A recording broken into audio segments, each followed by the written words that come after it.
नमस्कार, मैं शिवराज।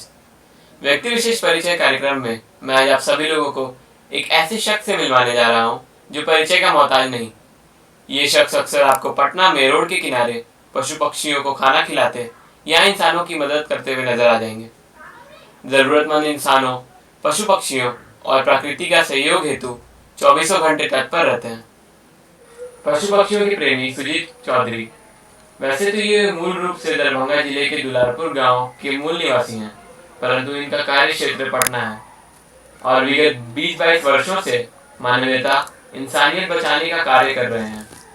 लाखों ऊँटों, गाय, बैल, बछड़ों, कुत्तों को बांग्लादेश सीमा, बिहार, बंगाल, असम, उत्तर प्रदेश, तेलंगाना, आंध्र प्रदेश, कश्मीर, राजस्थान, अंडमान निकोबार द्वीप समूह में तस्करों से संवैधानिक रूप से छुड़ाकर उनकी प्राण रक्षा में सहयोग किया है। नेपाल, भूटान जाकर जनचेतना अभियान चलाया है। France, Britain, Netherlands, Pakistan, Canada, America आदि कई देशों में लोगों को फोन तथा सोशल मीडिया से सुझाव देते हैं। सुजीत चौधरी बिहार के ऐसे नागरिक हैं जो पशु पक्षियों का कोई समान उपयोग नहीं करते, जैसे दूध, शहद, चमड़ा, ऊन आदि किसी का उपयोग नहीं करते। आइए हमारे रिपोर्टर नीलू सिंह के द्वारा उनसे खास बातचीत के अंत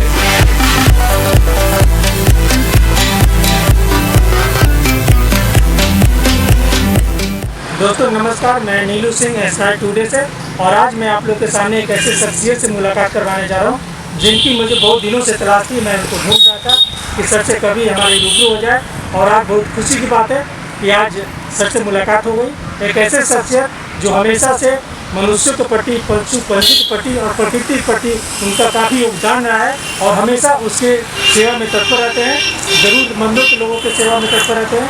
तो दोस्तों आइए मैं उस शख्सियत से मिलाने जा रहा हूँ। वो शख्सियत कोई और नहीं, हमारे अपने शहर के जाने माने हस्ती सुजीत चौधरी जी हैं।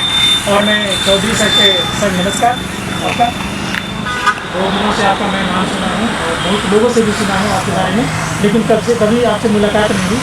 लेकिन आज मैं अपने आप को सौभाग्यशाली समझता हूँ कि आज आपसे मुलाकात हुई। सर मैं जानना चाहता हूँ कि आप इस तरह से पशु पक्षी के बेजुबान जानवर के प्रकृति के प्रति इतना योगदान आपका रहा है, इतना कार्य करते हैं, कि सर कहाँ से आपको प्रेरणा मिला? थोड़ा दर्शकों को अपने बताइए कि किस तरह से आप कहाँ से प्रेरणा मिले और इस तरह से इस क्षेत्र में आप सबसे। नमस्कार आपके चैनल टुडे चैनल को और बहुत बहुत धन्यवाद। जैसा कि आप बता रहे हैं कि जो हम लोग कार्य कर रहे हैं इसमें प्रकृति के प्रति सबसे ज़्यादा संवेदनशीलता है हमारी, और ह्यूमैनिटी जो मनुष्यता इंसानियत जो समाप्त होते जा रहा है, तो हम लोग चाह रहे हैं कि ये इंसानियत जगह लोगों के बीच में वो बचा रहे और इस पर ही कार्य होनी चाहिए। उस इंसानियत को बचाने के लिए जो भी ज़रूरतमंद हैं उनके लिए हम लोग कार्य करते हैं, चाहे वो मनुष्य हो, चाहे वो कोई पशु पक्षी हो, चाहे वो फिर कोई भी किसी भी प्रकार का हमारे प्रकृति से संबंधित कोई भी बातचीत चीज़ होती है, तो उनको हम लोग सहयोग करते हैं। अति आवश्यकता इमरजेंसी जिसे कहते हैं, हम लोग वही मैक्सिमम हमारा वर्क होता है। जैसे किसी को भूख लगी है, किसी को प्यास लगी है, किसी इंसान को कोई देखने वाला नहीं है, कोई पशु पक्षी या कोई भी इंसान या कोई भी ऐसा नदी, तालाब, पेड़ पौधे गिर गए, किसी का एक्सीडेंट, दुर्घटना हो गया है, तो हम लोग ये प्रयास करते हैं कि उनको ट्रीटमेंट करावें अस्पतालों में, उनको चारा, पानी, भोजन, खाना खिलावें। अभी कोविड-19 जो 2020 में हम लोगों के बीच में आया और लॉकडाउन हुआ पूरे देश में, पूरे विश्व में प्रभावित हो रहा है इससे, तो लास्ट ईयर भी हमने जो पशु पक्षी थे या कोई ज़रूरतमंद इंसान है जो रियल नीडी है उनको हमने खिलाया है। लोगों से मांग कर खिलाते हैं। हमारे पास जो भी चीज़ें उपलब्ध रहती हैं उन संसाधनों को इकट्ठा करके वैसे जगहों पे हम जाने की कोशिश करते हैं और उन्हें खिलाने की कोशिश करते हैं, उनकी भूख मिटाते हैं, उनकी प्राण रक्षा करते हैं, कोशिश करते हैं। अभी 2021 में भी फिर से जो है अभी बिहार के अतिरिक्त पूरे देश में और पूरे विश्व में जो कोविड-19 के कारण जो विषम स्थिति पैदा हो गई है, मनुष्य का जीवन संकट पे पड़ गया है। हज़ारों लाखों की संख्या में लोग प्रभावित होकर के दुर्घटना ये मृत्यु के काल में समा रहे हैं। ये एक दुर्भाग्यपूर्ण है। हमें सर्वप्रथम प्रकृति के प्रति कृतज्ञ होनी चाहिए। हमें प्रकृति ने जन्म दिया है और हम प्रकृति के विरुद्ध किसी भी प्रकार का कार्य ना करें। अगर हम ऐसा सोचते हैं और करते हैं तो निश्चित रूप से हम लोग इस तरह की जो प्राकृतिक आपदाएँ हैं या जो मनुष्य जनित जो विपदाएँ पैदा हो रही हैं, इससे हम दूर होंगे। अपने आप को खुश रखें, शांत रखें, जिससे कि हमारा जीवन खुशहाल हो। हम अपने आप को शांति के साथ साथ किसी भी पशु पक्षी हैं या प्रकृति है उसको भी क्षतिग्रस्त ना करें, क्योंकि वो सभी हमारे सहयोगी ही हैं। एक एक पौधे से हमें ऑक्सीजन मिलता है। आज आप देख रहे हैं कि ऑक्सीजन के लिए लोग नहीं मिल पा रहा है और अफरा तफरी मची हुई है। सभी जगह ऑक्सीजन हाहाकार मचा हुआ है। तो वो ऑक्सीजन कहाँ से है? अगर हमारे यहाँ बाग बगीचे बड़े बड़े पेड़ पौधे सब रहें तो निश्चित रूप से ऑक्सीजन की कमी नहीं हम लोगों के बीच में होगी। प्रकृति को ज़्यादा छेड़छाड़ ना करें। ऊंचे मकान या इस तरह से जो भी अगर बन रहा है तो उसके आसपास में उसी लेवल का, उसी स्तर के पेड़ पौधे भी लगाए जाएँ। हमारे यहाँ हमने ये कार्य आज से 20-22 वर्ष पहले शुरू किया था और कुछ ऐसा प्लान भी हमें शुरू नहीं किया था कि हम ये काम करेंगे और ऐसा कुछ सोच के करेंगे कि लोगों के बीच में ज़रूरत। लेकिन कुछ घटनाएं ऐसी हुई जिसको देखने के बाद हमको लगा कि हमें उन मनुष्यों, उन ज़रूरतमंदों के पास जानी चाहिए जिनके पास कोई भी सहयोग नहीं पहुंचता है। वो लाचार हो जाते हैं, वो विवश हो जाते हैं, कभी कभी तो आत्महत्या तक करने को चले जाते हैं। तो ऐसी स्थिति में हम उन सब जगहों पे जाते हैं या पशु पक्षी हैं जिनको कोई नहीं देख रहा है, वो बेचारे भूख से भी मिला रहे हैं।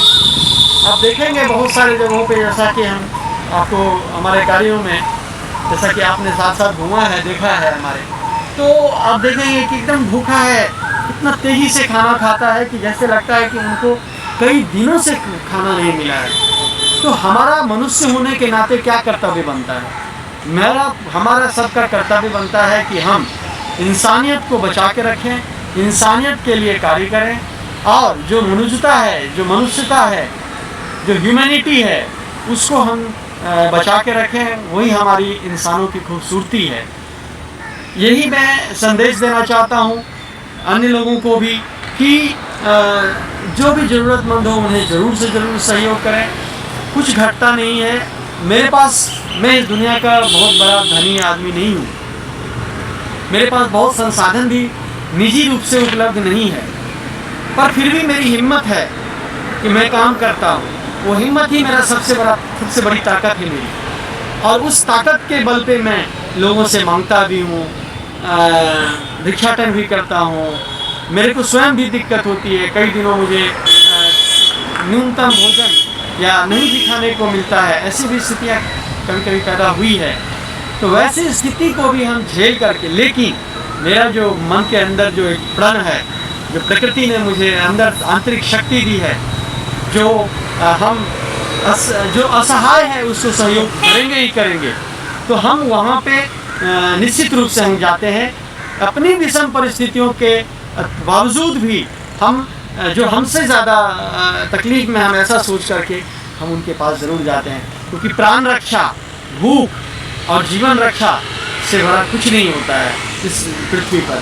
प्राण ही नहीं है, हम है ही नहीं, तो फिर किस काम का? कुछ नहीं। तो हम स्वयं के साथ साथ दूसरों को भी जरूर से जरूर देखें।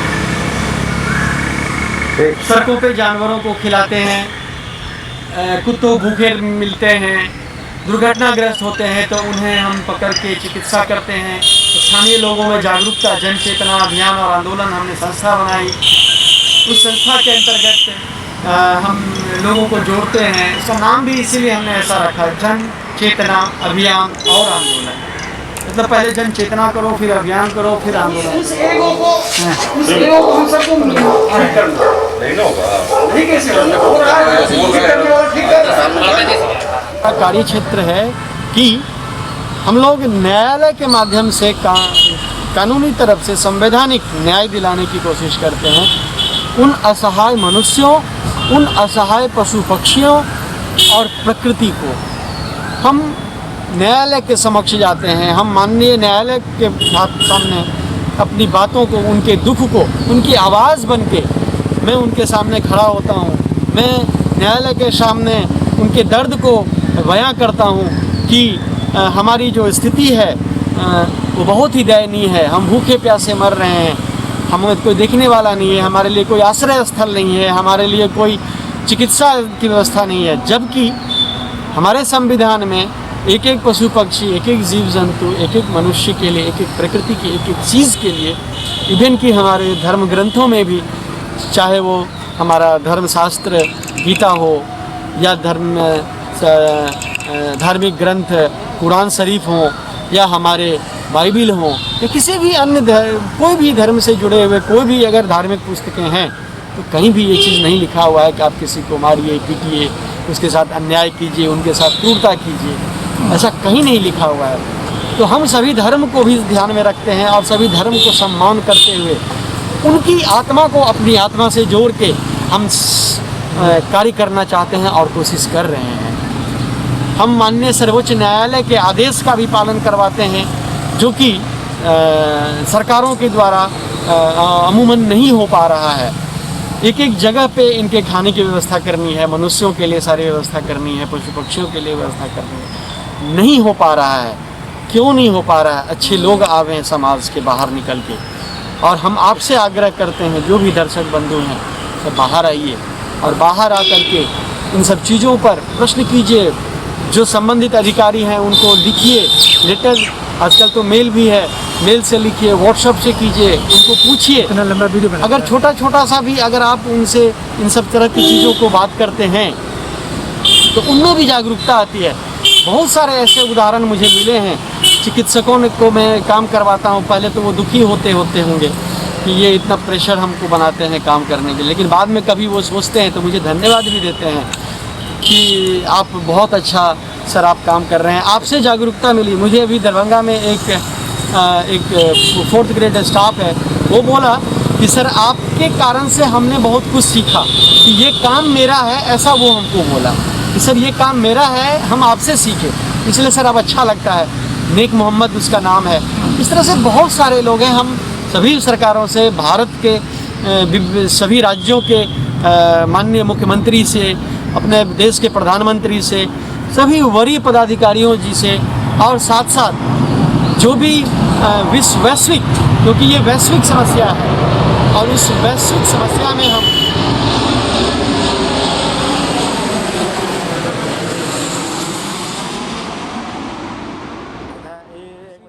चौधरी सर आपने जो बोला हम लोग काफ़ी प्रभावित हुए इस चीज़ से और हमारे समाज को भी एक अच्छा संदेश जाएगा।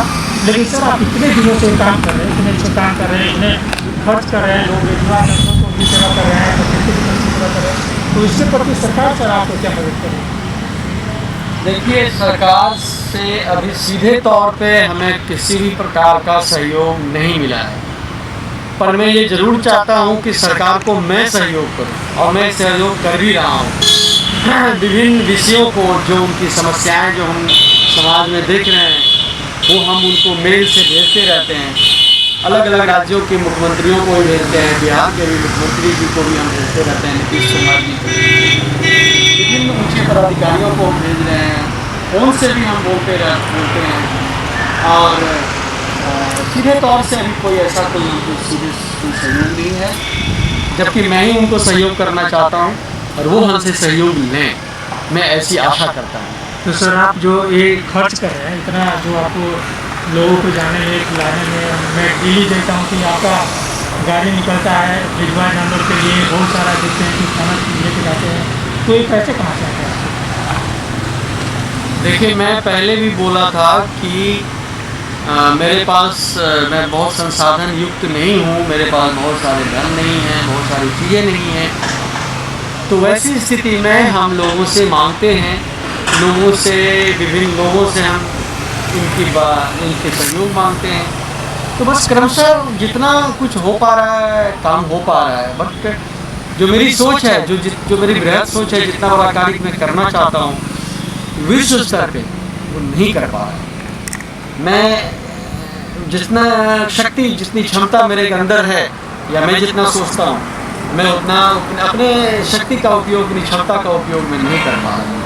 तो जितना छोटा छोटा सा सहयोग कभी मिलता है, कभी नहीं मिलता है, बहुत सारी दिक्कतें होती रहती हैं। तो जितना हो रहा है उसमें हम छोड़ नहीं रहे हैं, हम जितना ही है उतना ही लेकर, लेकिन हम, क्योंकि ये सारी व्यवस्था सरकार को करनी है और उनके पास सारी सुविधाएं हैं, पैसे भी हैं, संसाधन भी हैं, धन भी है, उनके पास व्यवस्था भी है, जो कर्मचारी भी होते हैं, तो वो भी अगर हमको हेल्प, सहयोग करते हैं, हमारी बातों को वो समझ करके इस विचार को अगर वो इम्प्लीमेंट करवाना चाहते हैं, तो ये कार्य बहुत द्रुत गति से पूरी लौटेगी, खुशियाँ और शांति लौटेगी, और हम सभी मनुष्य के साथ साथ पूरा प्रकृति, पूरे पशु पक्षी, जीव जंतु सभी आनंदित रहेंगे।